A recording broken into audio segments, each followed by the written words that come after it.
Hi, Valerie here with womensministry.net.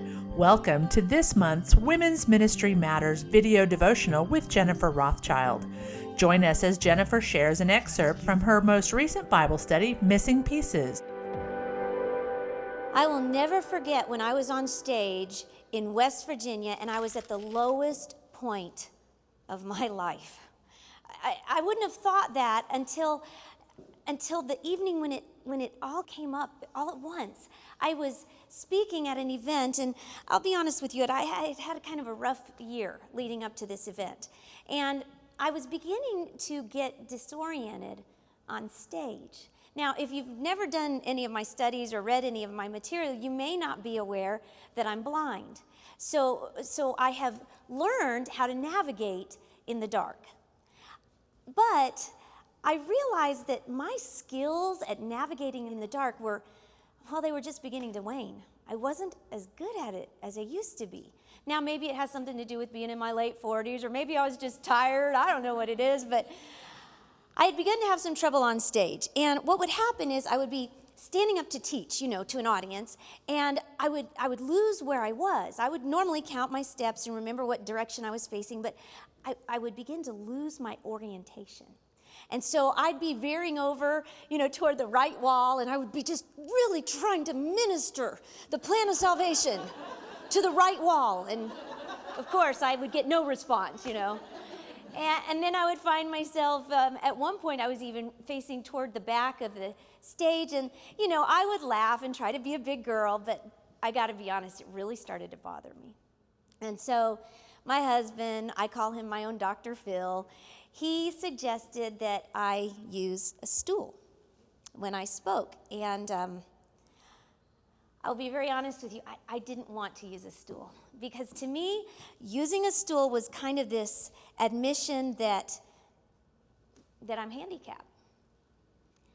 But I went ahead and decided, okay, I don't have a choice.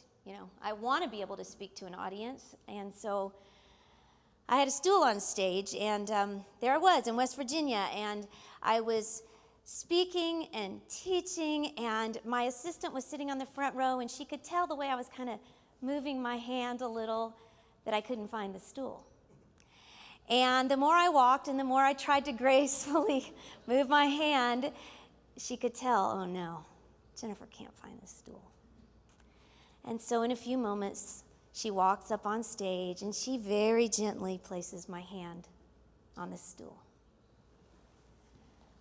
Well, that's all it took. I began to cry.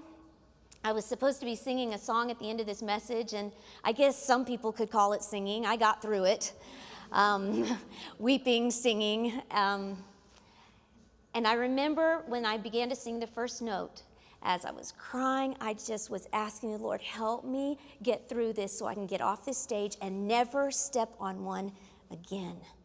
I wanted to quit so bad. I remember leaving the stage and going into the restroom and trying to get my composure. I couldn't get my composure. I wouldn't sign books because I couldn't stop crying.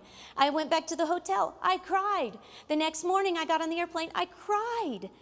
Well, I was sitting by the window, and I have a laptop that talks to me. And so I was typing in my prayer, because I like to type in my prayers. It helps me stay focused. And I read back that prayer a while later, and it struck me that I was truly at my lowest point, 33,000 feet in the air. Because I just was saying to the Lord, I can't do this. I'm disoriented. I can't remember things like I used to. I'm not effective. I just can't do this anymore, God, and I just want to quit, and nothing is making sense. Nothing about my life is making sense. I've always trusted you, and now I feel abandoned. I feel incapable. I'm not even sure you're paying attention to what's going on in my world. I remember getting home, and one of my dearest friends said, you really need to call the doctor. My husband had been telling me that all along, but there's something about one of your dearest friends telling you that. I called the doctor right away, got in, and to make a long, lovely story short, I was sitting in her office. She had done some tests, and she said, I need to tell you, Jennifer, you're in menopause. And I began to cry. I'm in menopause. And she puts her hand on my knee and she says, does that upset you? I said, no, it validates me. I was so relieved. I'm telling you, blindness is really hard. But when blindness met menopause, they did not play nice. And it was bad. And I truly, girls, my life did not make sense. And I just felt like God had left me in the middle of menopause and in the middle of blindness alone. There were some big gaping holes that were beginning to show up in my faith. We've all experienced that in one way or another, haven't we? Sometimes a husband leaves and we wonder, God, do you care? Sometimes instead of that paycheck that we're counting on, we get a pink slip and we wonder, God, are you even aware of what's going on? We turn on the news. We hear innocent children have to suffer and we wonder, God, are you fair? Sometimes we look at just what's happening in our own lives and we think, I have served God my whole life and not a thing is making sense. In fact, I'm starting to be a candidate for Job chapter 2. I mean, it's just bad. It's bad. God, could you possibly be making a mistake? Do you err? Questions. There's lots of them. And every time we experience a question in our life, it's just like it takes a chunk out of our faith. It just creates a missing piece.